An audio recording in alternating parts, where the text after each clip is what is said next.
2022년 노벨 물리학상 수상자로 양자정보과학 분야의 선구자인 프랑스의 알랭 아스페, 미국의 존 클라우저, 오스트리아의 안톤 차일리거 3인이 선정되었습니다. 노벨위원회는 이들의 수상 이유를 얽힘이 있는 광자의 실험을 통해 벨 부등식 위배를 확인하고 양자정보과학의 선구자 역할을 했기 때문이라 설명했습니다. 이로써 본격적인 양자정보과학 시대가 시작됐다고 볼 수 있겠죠. 하지만 양자정보과학이 뭔지 도통 감이 오지 않아 시대에 뒤떨어진 사람이 된 것만 같은 느낌도 들기도 하죠.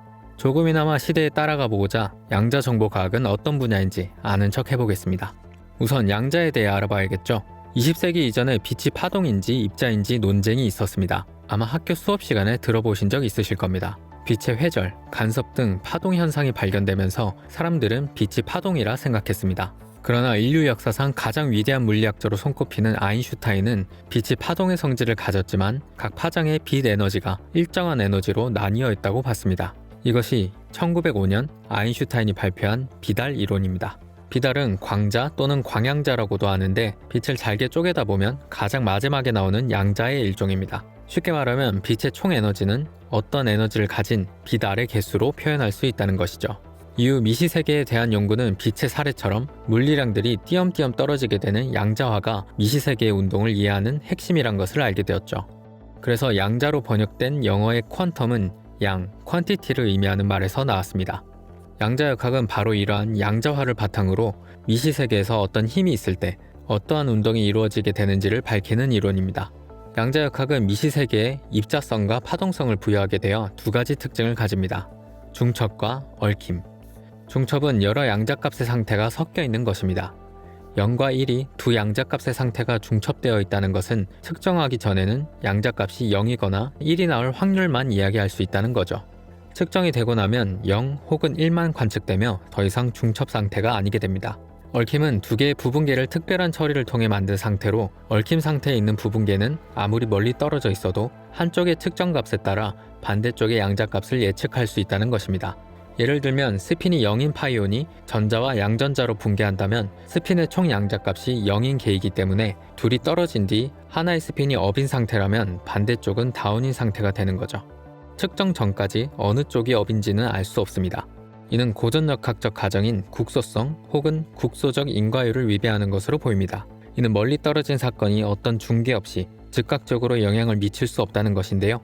아인슈타인은 이를 기반으로 발견 못한 변수가 있을 것이라며 양자역학에 반대했는데, 왜냐하면 둘 사이의 거리에도 불구하고 한쪽의 결과가 반대쪽에 즉각 영향을 미치기 때문이죠.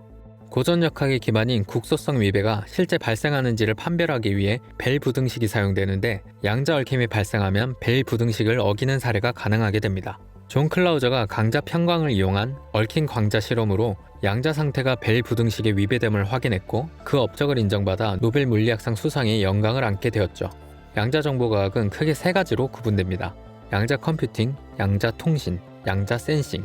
양자 컴퓨팅은 중첩과 얽힘이라는 양자역학적 현상을 이용하여 다수의 정보를 동시에 연산할 수 있도록 구현된 컴퓨터를 이야기합니다.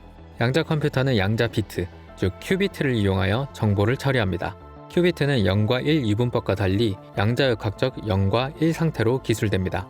달리 말하면 0과 1 이분법에서 비트는 반드시 2의 n제곱개의 조합 중 한 개의 값을 선택해야 하지만 큐비트는 이들의 중첩까지 포함해서 하나의 양자 상태로 표현할 수 있습니다. 두 개의 비트와 큐비트를 예로 들면 기존의 비트는 00, 01, 10, 11의 4개의 정보값 가운데 하나만 처리할 수 있지만 큐비트는 4개를 모두 동시에 처리할 수 있습니다. 기존의 컴퓨터는 모든 조합을 순차적으로 계산해서 결과를 산출하지만 양자 컴퓨터는 모든 조합을 동시에 다루기 때문에 더 빠르게 계산할 수 있는 것이죠. 기존의 디지털 컴퓨터를 이용했을 때 100만 년 이상 걸려야 풀 수 있는 암호를 양자 컴퓨터는 몇 초 안에 풀 수 있는 거죠. 세계 2차 대전 당시 튜링이 만든 세계 최초의 컴퓨터가 독일의 철통 같은 암호 체계를 무력화시킨 것처럼 양자 컴퓨터가 상용화되면 기존의 암호 체계가 무력화될 것이라는 예측도 나오고 있죠. 그리고 양자 얽힘 현상은 통신이나 계산 과정에서 관계를 유지하게 만들어 공간적으로 떨어져 있는 정보 간의 간섭 현상이 나타나도록 합니다. 이를 통해 시공간적인 거리에 무관하게 정보를 주고받을 수 있게 되면 양자 전송, 양자 암호 통신이 가능해지죠. 양자 암호 통신은 양자 얽힘, 양자 중첩, 양자 상태 교란을 이용하여 통신자가 제3자의 도청이나 해킹으로부터 안전하게 비밀키를 나누어 가질 수 있고, 중간에 도청이 있어도 암호키 자체가 손상돼 탈취한 쪽에서 내용을 알 수 없다는 강점이 있어 현대 암호와는 차원이 다른 안전성을 제공할 수 있습니다. 양자 센싱은 양자역학적 원리를 활용하여 대상 물리량이 갖는 부정확도를 낮추는 방법으로 고전 시스템을 사용한 센싱, 계측 기술의 분해능, 민감도, 특정 영역의 한계를 극복하게 됩니다.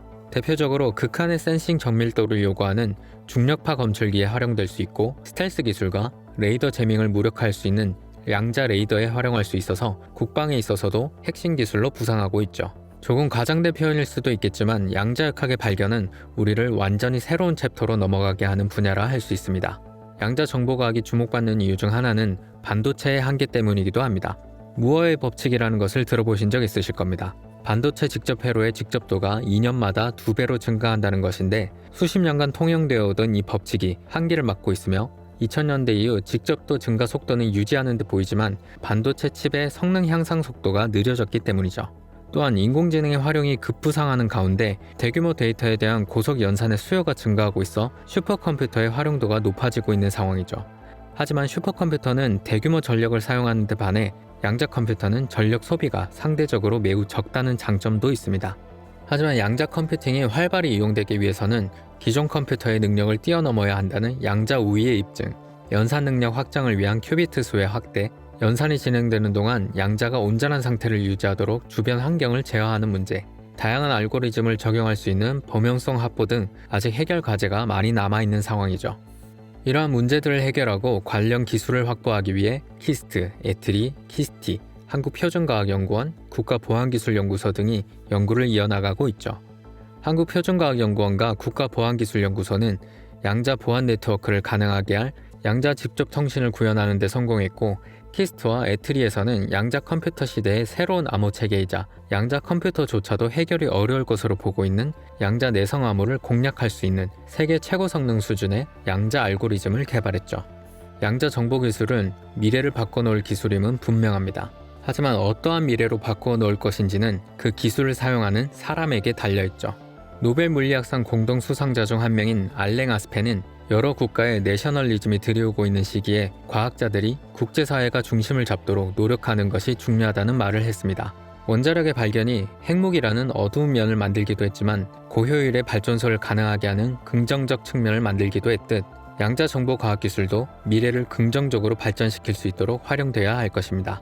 이 영상이 양자 정보 과학에 대해 조금 아는 척하는 데 도움이 되셨다면 구독, 좋아요 눌러주시고 궁금한 과학 기술이 있다면 댓글에 달아주세요. 여러분이 언젠가 아는 척 해볼 수 있도록 제가 대신 공부해서 아는 척 해보겠습니다. 과학기술이 세상을 바꿉니다. 언제나 그랬듯이.